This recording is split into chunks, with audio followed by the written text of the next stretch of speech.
Hello दोस्तों, केम छो? स्वागत है तमारू मारा यूट्यूब चैनल पर। आज हूँ पालक बटाकाना पकोड़ा बनावानी छूँ। तो चलो मारा किचन में आज आपणे पालक बटाकाना पकोड़ा बनावीशुं।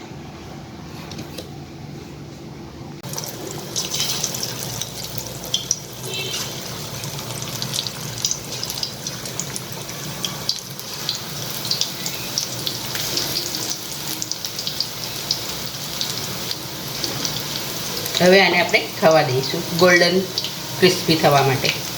एक वाटकी चणानो झीणो लोट लीधो छे, एमां आपणे 2 चमची जेटलो ચોખાનો લોટ નાખીશું।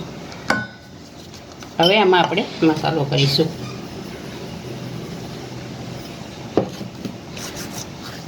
એક ચમચી જેટલું અજમો લેવાનો છે, એ હાથેથી ક્રશ કરીને અંદર નાખી દેવાનો છે। સ્વાદ પ્રમાણે મીઠું નાખવાનું છે।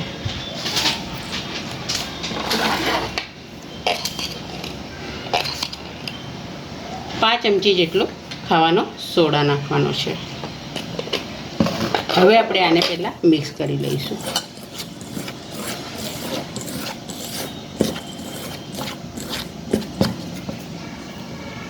હવે આમાં આપણે ગરમ તેલ નાખીશું।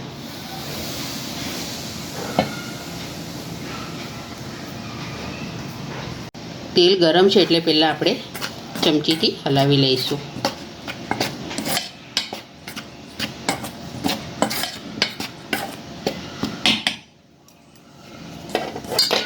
હવે હાથેથી પહેલાં મિક્સ કરી લેવાનું। હવે આમાં થોડું થોડું પાણી નાખીને આપણે ઘાટું ખીરું બનાવી લઈશું।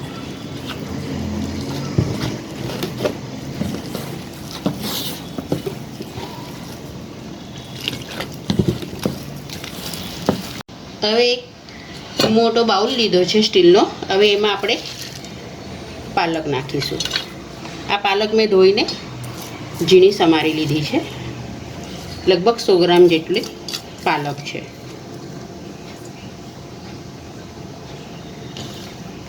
એમાં આપણે ઝીણા લાંબી સળી જેવા બટાકાનો છીણ નાખીશું। આ છીણવાનું નથી, ચાકુથી ઝીણા કાપવાના છે। લગભગ 1 નાનો બટાકો મેં લીધો છે। હવે એમાં 2 લીલા મરચાં નાખીશું આપણે।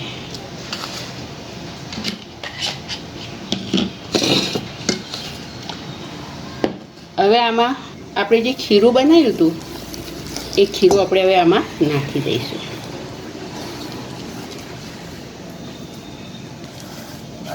હવે આને આપણે બધું મિક્સ કરી લઈશું।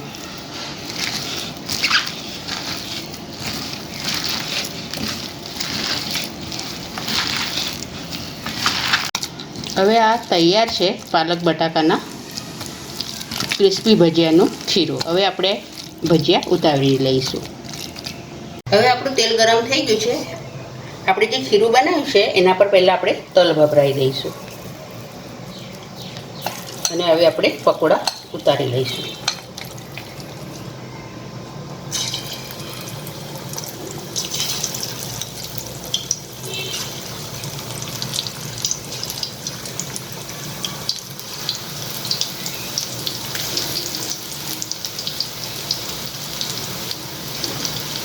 હવે આને આપણે થવા દઈશું ગોલ્ડન ક્રિસ્પી થવા માટે। હવે આ પકોડા તળાઈ ગયા છે। હવે આપણે આને કાઢી લઈશું।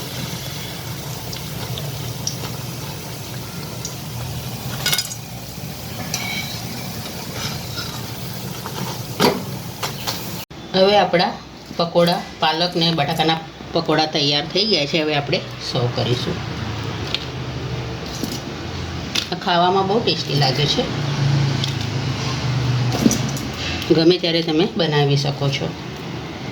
તૈયાર છે આપણા બટાકા પાલકના પકોડા।